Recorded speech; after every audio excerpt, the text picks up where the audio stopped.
Good morning! Magluto naman tayo ng leche flan. Gagamit lang ako dito ng 6 na piraso ng itlog, isang condensed, isang evaporated milk, at lemon. Naglagay lang ako ng isang kutsarang asukal sa llanera. Tunawin lang natin ito hanggang maging caramelized na siya. Mahinang apoy lang para hindi mabilis masunog ang ating asukal. Yung lime, kukunin ko lang dito yung pinaka-green na balat nito. So, gadgarin natin para makuha natin ito. At lalagyan ko na rin ito ng evaporated milk para makuha yung katas niya. At pagkatapos, iset aside ko muna ito. Ganito naman ako maghiwa ng egg yolk sa egg white.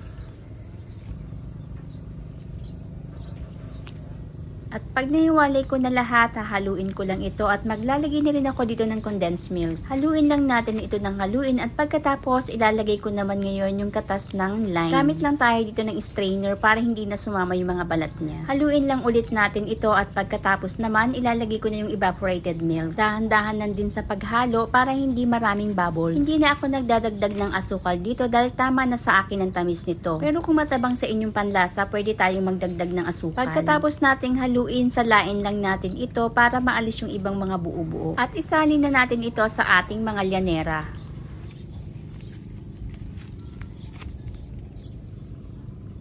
Kung wala tayong aluminum foil, pwede tayong gumamit ito ng plastic para pag nag-steam tayo, hindi siya pasukan ng tubig. Steam ko lang ito ng 45 minutes at hindi masyadong malakas ang apoy. After 45 minutes, i-check lang natin ito kung okay na ang ating leche flan. At kapag luto na, palamigin lang natin ito bago natin alisin sa llanera. Thank you for watching. Please don't forget to subscribe.